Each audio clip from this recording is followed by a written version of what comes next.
আসসালামু আলাইকুম, সবাইকে সুস্বাগতম শিউস কিচেনে।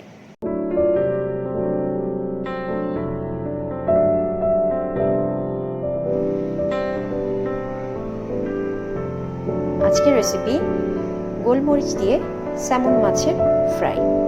খুব সহজ এবং খুব দ্রুত হয়ে যায় এই স্যামন মাছের ফ্রাইটি। তো ভিডিওতে যাওয়ার আগে সবাইকে অনুরোধ করছি আমার চ্যানেলটি সাবস্ক্রাইব করবেন, ট্যাপ করবেন বেল বাটন, তাহলে নেক্সট ভিডিওর অপশন পেয়ে যাবেন, আর লাইক ও শেয়ার করার অনুরোধ রইল। তো চলুন দেখি কী কী ইনগ্রেডিয়েন্টস লাগছে আমার এই স্যামন মাছের ফ্রাই করতে। যদিও নামেই বোঝা যাচ্ছে খুব বেশি ইনগ্রেডিয়েন্টস লাগবে না।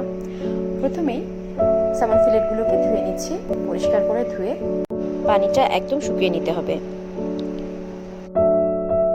নিয়ে নিচ্ছি হাফ চা চামচ পরিমাণ লবণ আর হাফ চা চামচ পরিমাণ কালো গোলমরিচের গুঁড়ো। এখানে ইচ্ছে করলে আপনারা সাদা গোলমরিচের গুঁড়ো ইউজ করতে পারেন। এখন লবণ এবং গোলমরিচের গুঁড়োটা ভালোভাবে মিক্স করে নিয়ে 1 টেবিল চামচ পরিমাণ লেবু দিয়ে দিচ্ছি, লেবুর রস।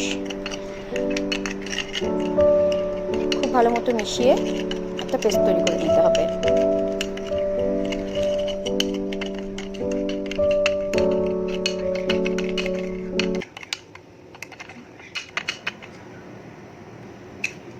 আমার লবণ আর গোলমরিচের গুঁড়োর লেবু দিয়ে তৈরি করা পেস্টটি রেডি।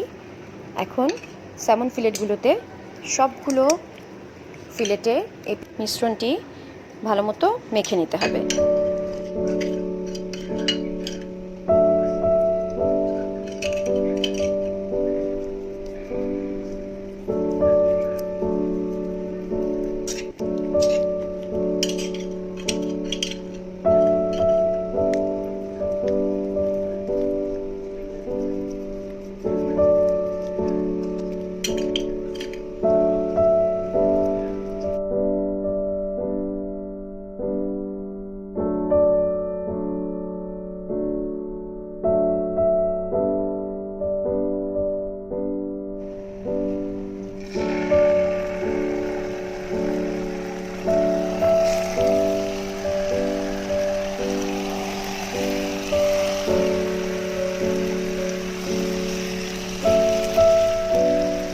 স্যামন ফিশটা আসলে খুব সফট একটা ফিশ, এই জন্য এটা খুব বেশিক্ষণ ভাজার প্রয়োজন হয় না, খুব সহজেই রান্না হয়ে যায়।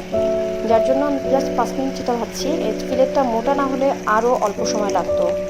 সাধারণত 3 থেকে 4 মিনিটের মধ্যেই স্যামন ফিলেট এক সাইড ভাজা হয়ে যায়, তবে এটা আমার 5-6 মিনিটের একটু বেশি সময় লেগেছে। যখন উপর দিক থেকে তেল উঠতে থাকবে তখনই উল্টে নিতে হবে, তখন বুঝতে হবে যে এক সাইড ভাজা হয়ে গেছে। এবং তেলগুলো যথাসম্ভব তুলে নেওয়াই ভালো, কারণ তেলটা পুড়ে গেলে টেস্টটা নষ্ট হয়ে যায়। তবে এটা তেল বেশি বের হওয়ার আগেই আমি উঠে ফেলেছি। সাধারণত স্যামন ফিশে তেলটা অনেক কম ব্যবহার করলেই হয়, কারণ এই ফিশ থেকে আমাদের বাংলাদেশি মাছে যেরকম কই মাছে যেমন অনেক তেল থাকে, এই মাছটা অনেক তেল বের হয়।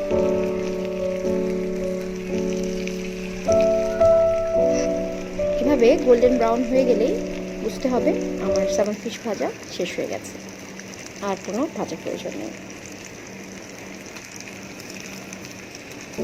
একই রকম কালার দুপিতে চলে এসেছে, তার মানে ফিশগুলো এখন রেডি।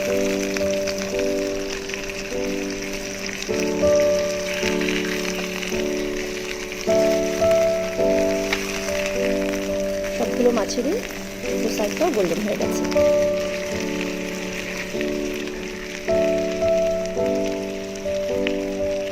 শুধু গোলমরিচ আর লবণ দিয়ে এই স্যামন ফিশটা ফ্রাই করলে যে টেস্টটা পাওয়া যায় সেটা অসাধারণ। যে কোনো দেশি মাছও এভাবে ভাজি করে দেখতে পারেন, লবণ হলুদ মরিচ ছাড়া কেমন লাগে। একবার না হয় পরীক্ষা করেই দেখলেন আমার মতন, আশা করি আপনারাও নিরাশ হবেন না, ভালোই লাগবে।